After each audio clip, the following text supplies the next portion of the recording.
naje ngo nkubone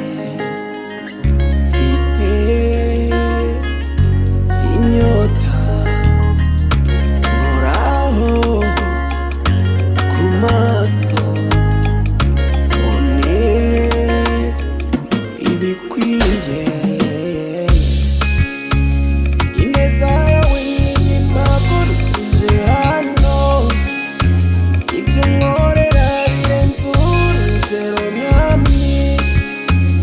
ineza yawe niyimagurukije hano ibyo nkorera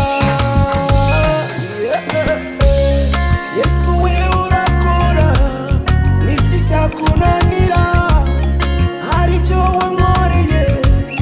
njyewe ntari gukora wankomereje umutima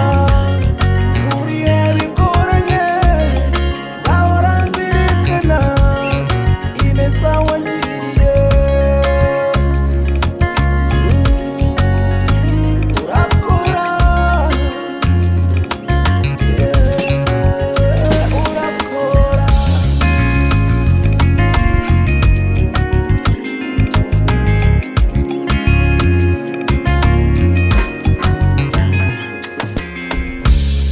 nubwo ndi kuririmba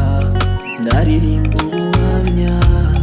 nacyo nabonye cyiza nko kwegera Imana niyiza guha byose mu buzima bwawe